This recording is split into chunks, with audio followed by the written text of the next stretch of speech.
मकर संक्रांति यानी वो दिन जब सूर्य देव मकर राशि में प्रवेश करते हैं।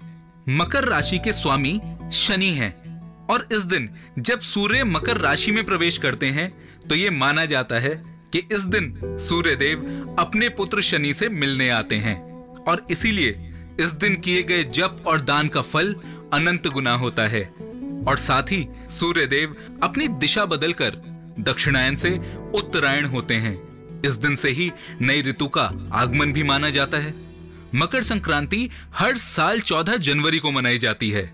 इस दिन ब्रह्मा जी, विष्णु भगवान, शिव जी, गणेश जी, आदि शक्ति और सूर्य देव की आराधना एवं उपासना का विधान है।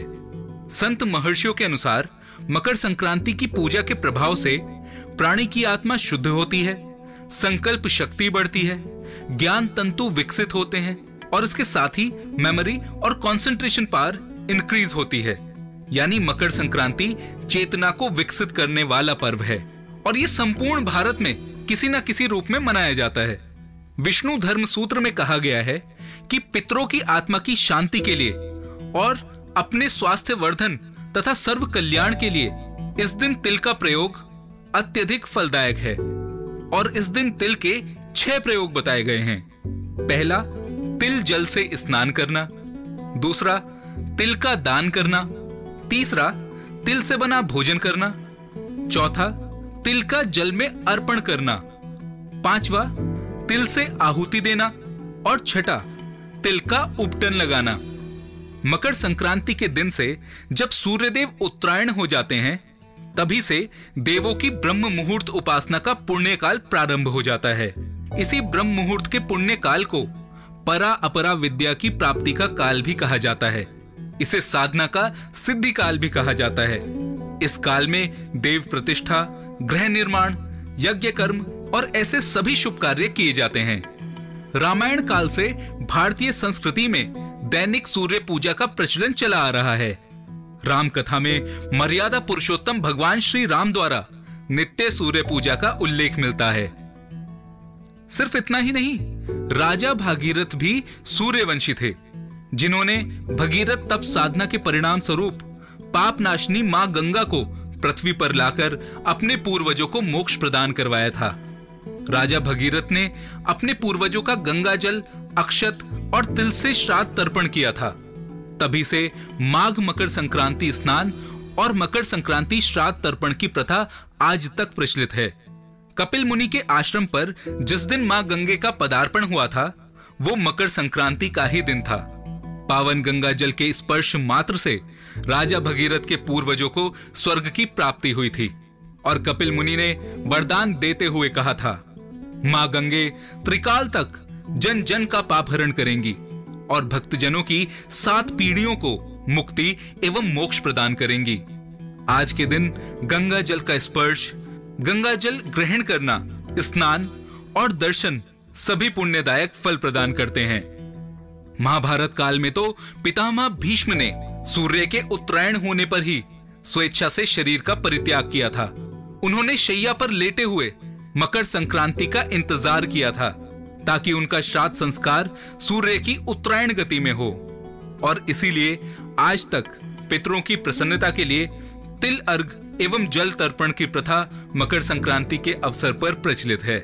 आइए अब आपको बताते हैं कि मकर संक्रांति पर आपको क्या दान करना चाहिए। सबसे पहले तो जब आप दान करें तो ये अवश्य देखें कि जिसे आप दान कर रहे हैं वो जरूरतमंद हो। कई बार हम सब बाकी लोगों को देखते हुए किसी एक ही स्थान पर या एक ही मंदिर में जाकर दान कर देते हैं, लेकिन दान के लिए ये अत्यधिक जरूरी है कि वो उस तक पहुंचे जिसे उसकी सबसे ज्यादा जरूरत है और हम इस बात की कोशिश तो बिल्कुल कर ही सकते हैं। एक और खास बात, दान केवल अच्छे मन से किया जाना चाहिए। बिना मन के या किसी और को देखते हुए दान बिल्कुल ना करें, क्योंकि उसका कोई फल प्राप्त ही नहीं होता। मकर संक्रांति के दिन नमक, घी और अनाज का दान किया जा सकता है, क्योंकि इसका महत्व बहुत ज्यादा होता है। शिव पुराण के अनुसार इस दिन नए वस्त्रों का दान भी किया जाना चाहिए। और हाँ, तिल और गुड़ ये तो सबसे ज्यादा इंपॉर्टेंट चीज हैं। इसका दान हम हमेशा से अपने बड़ों को भी मकर संक्रांति पर करते हुए देखते आए हैं, तो ये तो सबसे ज्यादा इंपॉर्टेंट है। एक बात और, आज के सोशल मीडिया के युग में अक्सर लोग दान करते हैं तो सेल्फीज ले लेते हैं और अपने सोशल मीडिया पे पोस्ट करते हैं। प्लीज ऐसा ना करें, क्योंकि जो भी दान किसी दिखावे या यश पाने के लिए किया गया हो, उसका फल कभी नहीं मिलता। और आप ऐसा बिल्कुल भी नहीं चाहेंगे कि आप दान करें और उसका फल आपको प्राप्त ना हो। और इतना इंपॉर्टेंट दिन यानी मकर संक्रांति के दिन किया हुआ दान भी आपके लिए किसी काम का ना रहे।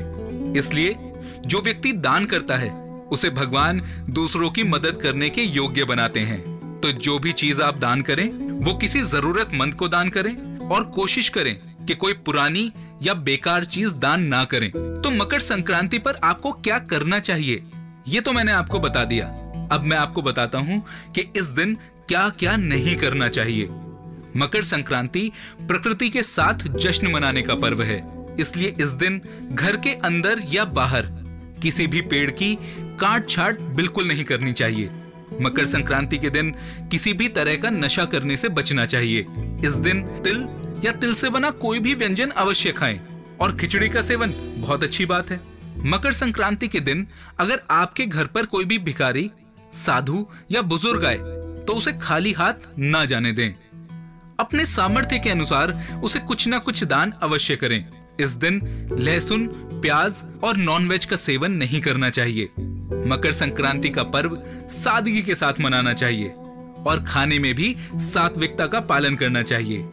एक आखिरी बात, मकर संक्रांति के दिन अपनी वाणी पर संयम रखें और गुस्सा ना करें, किसी को बुरे बोल ना बोलें और सबके साथ मधुर व्यवहार करें।